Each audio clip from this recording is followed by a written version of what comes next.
Hein? Bien, flashlight là. Mais c'est pas la tienne, c'est la mienne.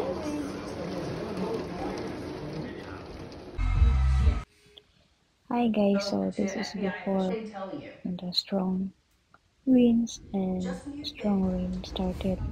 Nagla-lightning muna siya. Kaya pala. Ayan, umpisa na yung ulan dyan. Tapos palakas siya ng palakas. Storm. Is it the storm? Oh, yeah.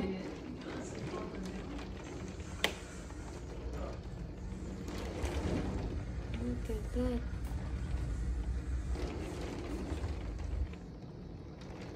It's a storm. So windy. Déménager en toute simplicité avec les emballages à plat de Ikea.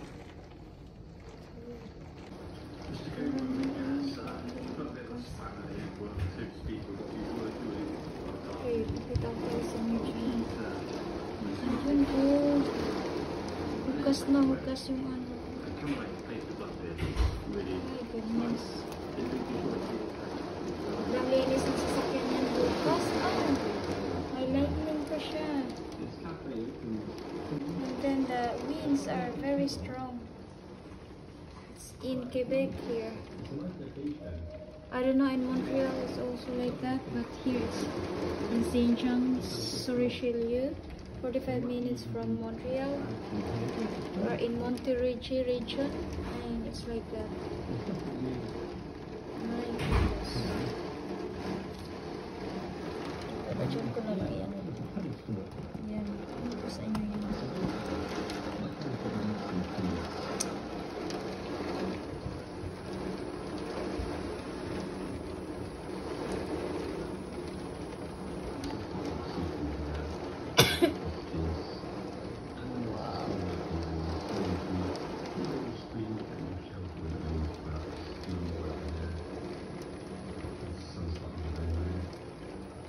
That's why it has lightning a while ago.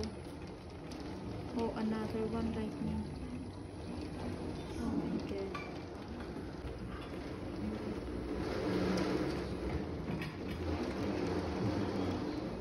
Nasi-stress na si Maya.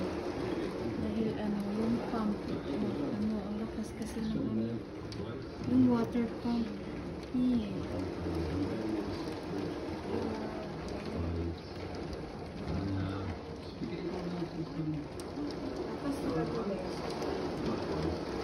So, kawawa yung mga i-train sa labas.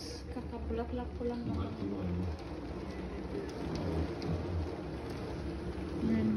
Ganun muna guys.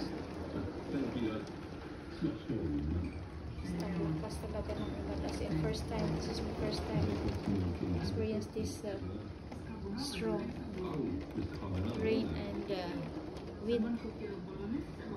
Buti na lang kinuha ko yung ano ko, nilabhan ko kanina.